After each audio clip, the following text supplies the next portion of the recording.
The question comes up quite a bit: is it a good time to buy a house with the prices having gone up, or is it a bubble? Is it a spike? And it's a legitimate question.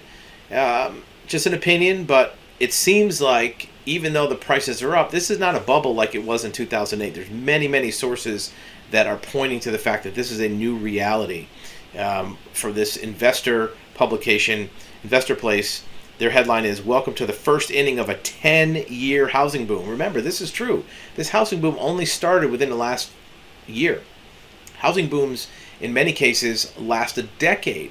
Even the housing boom that crashed in 2008 really started about the turn of the millennium, right? It started in about 2000. Even the late 90s it started. So that was a 10-year boom. And there was a lot of differences where that was done with a lot of financing and with liar loans and all kind of different mortgage problems that don't exist today. So that may be a reason why it lasts more.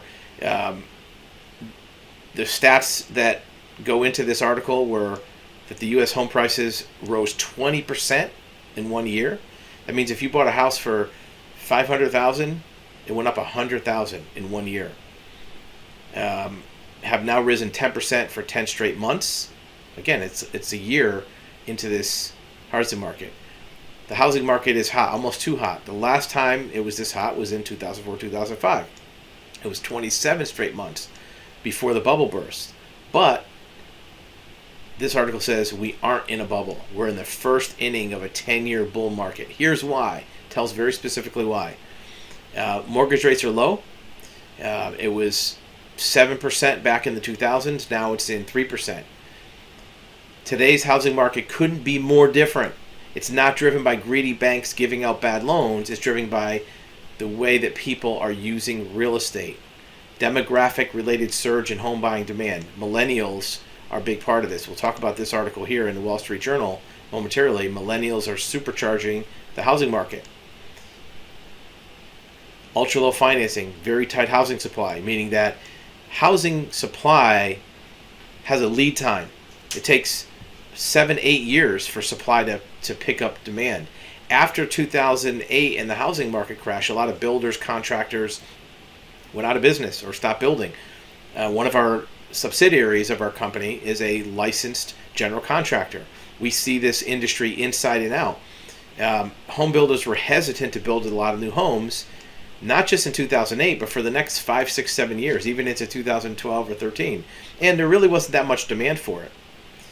Now that there's a demand, it takes a while to get that in process.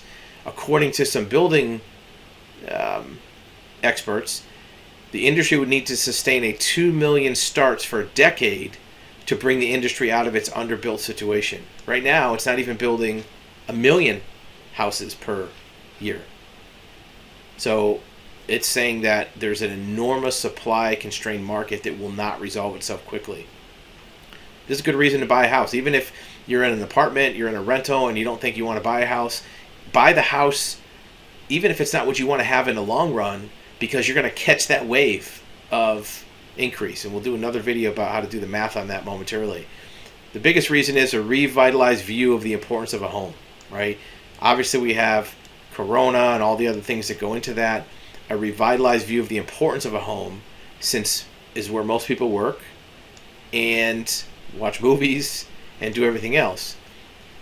Consumers do these things, and we believe will do so for a long time, according to this investment article. It's not a bubble. I agree with this. Wall Street Journal says the same thing. This article came out today.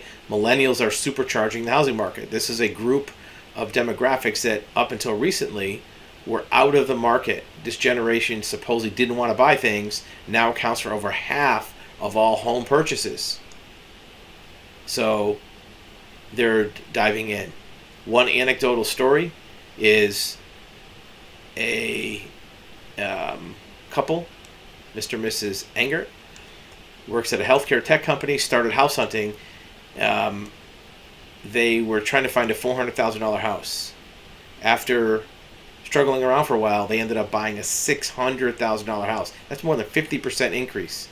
I would have all these regrets if I didn't travel, but it feels like the right time to settle down and put down some roots. Millennials have spent a lot of time experiencing life, doing a lot of things. Now they want a house. That's not going to change anytime soon. We'll dive more into this article at a later date. Do the math.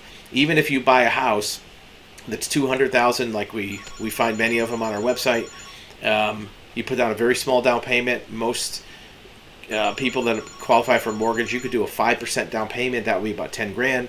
Your mortgage payment is going to be right around $1,000. Even by the time you add taxes and insurance and any other accruals or escrows, you're going to be $1,400-$1,500 for your payment. It's probably going to be less than your current rent. Even if that house isn't the place you want to live long term, you're better off living there for 3 or 4 years, let the market increase, and then buy your forever house. Because if that house goes from $200,000 to $250,000, now you have $50,000 equity that you can put towards a bigger house. And in 3 years, that $50,000 could be your 10% down payment on a $500,000 house. If you don't get into that housing market now, that $500,000 house, you're going to have to come up with the cash out of your pocket.